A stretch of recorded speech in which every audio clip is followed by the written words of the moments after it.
إذا راكي حابة تفقدي وزن بسرعة، ريجيم البيض راهو مخدوم على جالك. رغم أنه يحتوي على عناصر غذائية قليلة، لكنها كافية لتلبية الاحتياجات نتاع الجسم ديالك. يطلع الأيض، يعني يعلي من الحرق. ولو كانت تحافظي على تغذية صحية متوازنة معتدلة بعد هذا الريجيم، الكيلوغرامات اللي تفقديهم ما يعاودوش يرجعوا. واش راكي تستناي؟ اجري للتعليقات وكتبي راني مستعدة. خلال فترة ريجيم البيض لازم شرب كميات وفيرة من الماء، من 8 إلى 10 أكواب يوميا.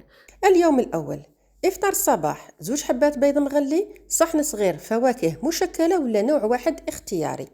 الغدا: حوالي 300 غرام بطاطا مع حبة تفاح. العشاء: سلطة متنوعة مع صدر دجاج مشوي. اليوم الثاني: افطار الصباح نفسه يتعاود. الغدا: سلطة طماطم مع جبن أبيض وقطعتين من التوست. والعشاء: 2 حبات بيض مع سلطة متنوعة.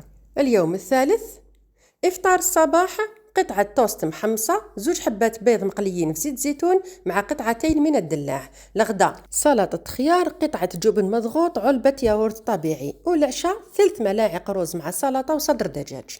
اليوم الرابع: افطار الصباح: 2 حبات بيض مغلي، علبة ياغورت طبيعي مخلط فيها فواكه حمراء. الغدا: فواكه فقط كمية غير محدودة. العشاء: سلطة مع حبة بيض. نروح دركا لليوم الخامس: افطار الصباح كالعادة: 2 حبات بيض لازم يحضروا مع حفنة من المكسرات والفواكه الجافة. الغدا: 3 ملاعق من الأرز أو البرغل، قطعة سمك وخضر فايرة. العشاء: 2 حبات بيض فقط. وعرى شوية الحالة.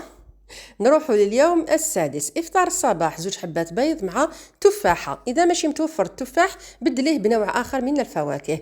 الغدا: فخذ دجاج مع سلطة وزيدي معاهم خضر صوتي. العشاء: سلطة جزر نيئة، كمية حسب الرغبة وديري لها لا فينيغريت.